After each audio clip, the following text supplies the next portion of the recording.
how are you? Welcome to another language coaching lesson. And today's lesson is about surviving, like we have been doing, right? The last few months, or yeah. This is about survival English. Survival English is those phrases, that help you with anything that you might need outside your country when you travel, okay? You can have a pre-A1, A1 level and still learn these phrases, but the problem is that if you are in a real situation, you will need to understand the answer to the questions you're making. Like, for example, how do I get to the bank or to the hotel? So you will need to understand, not only ask questions, but also understand certain directions, okay?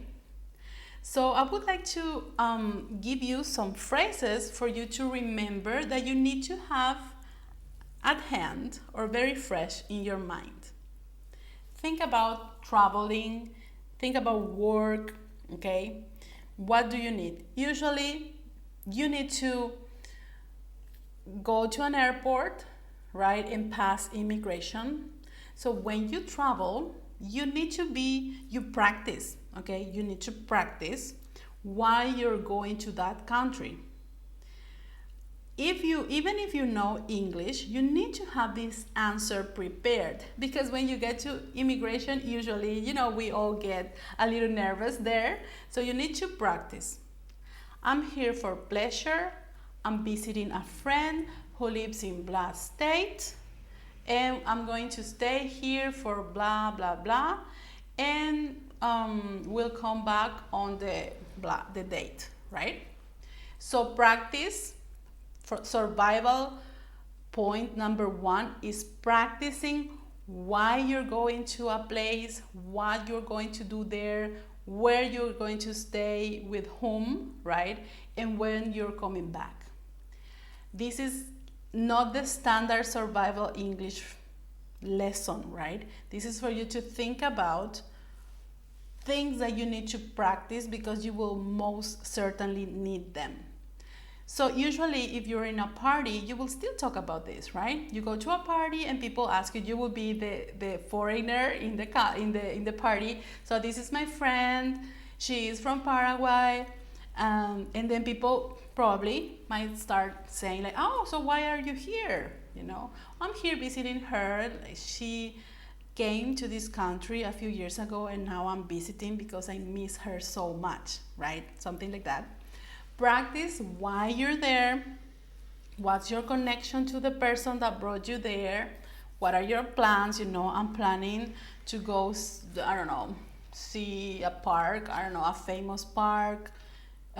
It can be Disney World, it can be something like the Statue of Liberty. It depends where you are, right? You have to think about what you're planning to do and how you're gonna communicate that. And then another thing, okay, that's number one. Another phrase that you can learn is directions, okay? And directions right now are different, because you need to sometimes you use Uber or other things similar to that. So you need to be able to have all these phrases to explain where you want to get to, also to ask how to get to places, okay? And in here you need to not only know like phrases like, how do I get to the hotel? Or I'd like to go to the airport, please. Or can you take me to the airport?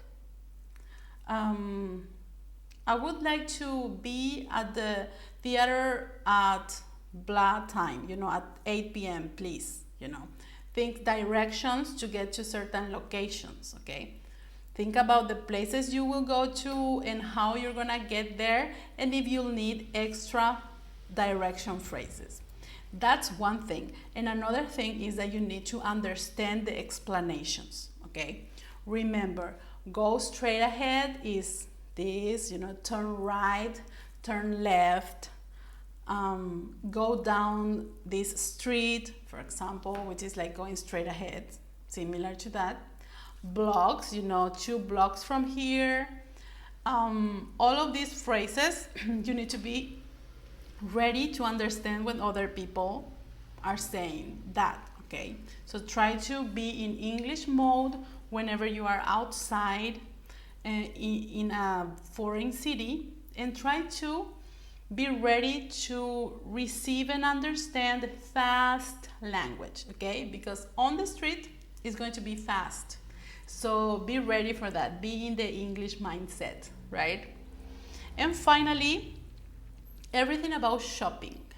So first, why you're there, because of immigration or because of parties, right? You need to tell the story of why you're going to that place. Another thing, you need to be ready for getting lost or not getting lost. So directions, asking for them and receiving directions. And finally, we need to go shopping, right? When you go out, when you visit other countries, you go out shopping. So you need to practice questions like, how much is this? Do you have this in blue? Do you have this in a large? Okay, do you have this in like, for example, you have some gray jeans and you want them black, okay? Do you have these in black? And all together would be, do you have this in black? Okay. Also, how much is this? How much are those? Okay, plural, singular. Asking for that. Then be ready if they ask you, like, do you want an invoice, like any kind of information for invoices? Be ready to give your information if you need to, okay? And also, if you want any kind of discount, if you want to pay with credit card, all of these payment modes that are common in the country you're visiting, okay? Find out about that and practice them. Okay, usually you can just Google the terms whenever you're going. If you're going to a place where English is spoken, then you Google, okay, shopping phrases or phrases for shopping in English. Then phrases for shopping in French, phrases for shopping in Italian. You can just learn those phrases when you go to another country, okay? But be prepared for that. Shopping, directions, and why you're there. That will really, really be a survival mode for the language, and it can be English. And with that, you are covered, my friend, okay? There are hundreds of lessons for survival English that I'm going to add to our mail, and you will get some very good videos where you can practice survival English phrases, okay? So I hope you can watch those too, and I'll see you next time.